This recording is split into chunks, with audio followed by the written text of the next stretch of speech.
Welcome once again, folks, to the hour of the time. This is the only hour that ever was or ever will be. This is the most important hour in your entire life. For during this hour, you will decide your future and thus our collective futures. I am your host, William Cooper.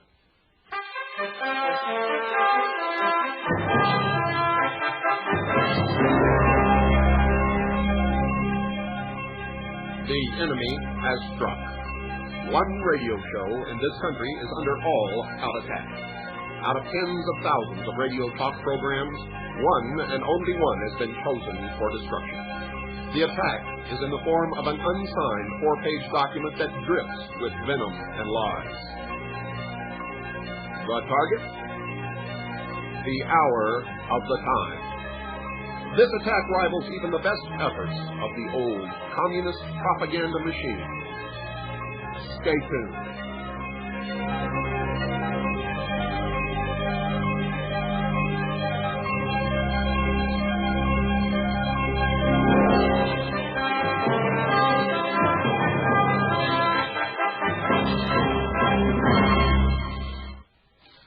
Yes, folks, the hour of the time is under attack. And me personally. It's not the first time, nor, I can assure you, will it be the last. But I must address this 4-page slimy document that drips, literally drips with lies and venom. Because there are too many innocent, unsuspecting people out there who may believe this. Normally my policy is to ignore this kind of thing. I have been attacked by loony bin, absolutely insane publications like UFO Magazine, which is ludicrous, laughable. That's easy to shrug off. I was attacked by MUFON in the MUFON Journal, where they printed a fraudulent, bogus letter supposedly written by some Air Force colonel to Philip Klass, a well-known UFO debunker. Why? Because I popped their bubble, folks.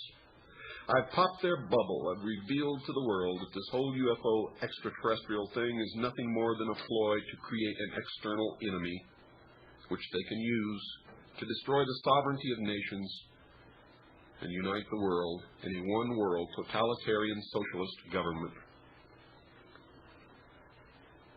And it hurts them, because perpetrating these lies is how they make their money. I have nothing against people making money, but I have everything against deception. Well, that letter was proved to be fraudulent. When in contacting the United States Air Force, it was proven that no such colonel existed or ever did exist. But in that letter, it purported that I was kicked out of the United States Navy under less than honorable conditions. An absolute lie.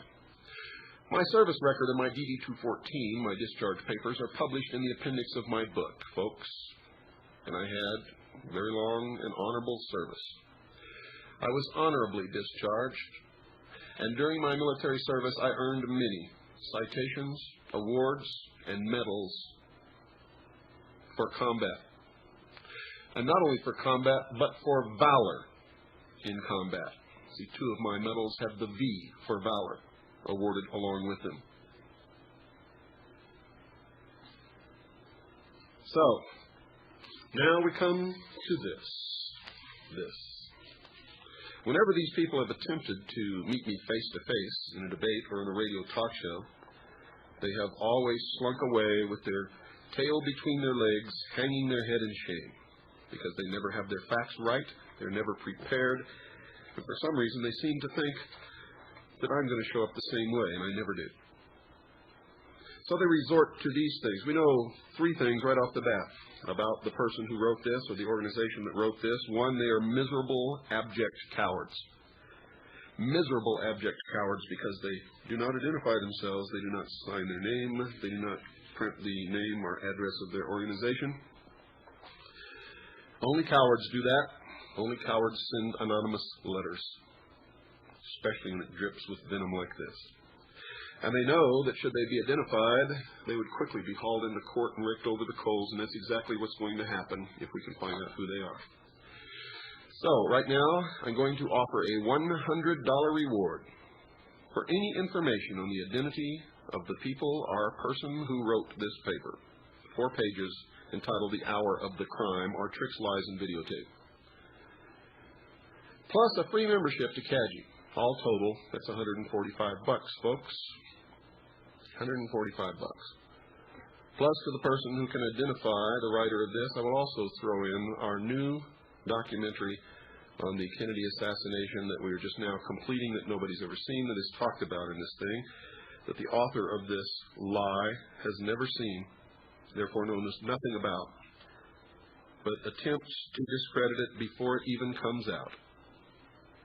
That should tell you that they're really worried about this new documentary of mine. You see, folks, nobody goes to this kind of effort to discredit a radio show unless that radio show is damaging to their cause. We are hurting the international socialist movement with this radio show.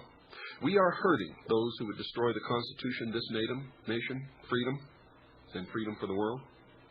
We are hurting them with the information that's broadcast on this radio show. We are hurting them by telling our listeners not to believe what they hear from anyone or what they read from any source unless they can validate it by their own research and their own efforts. You see, because they tend upon your blind obedience and blind belief. They depend upon it. And if they don't have it, they can't control you. They can't make you a puppet on the end of their string. So let's get into this. We're going to go through it. I'm going to read it. And we're going to dispense with this once and for all. Quote,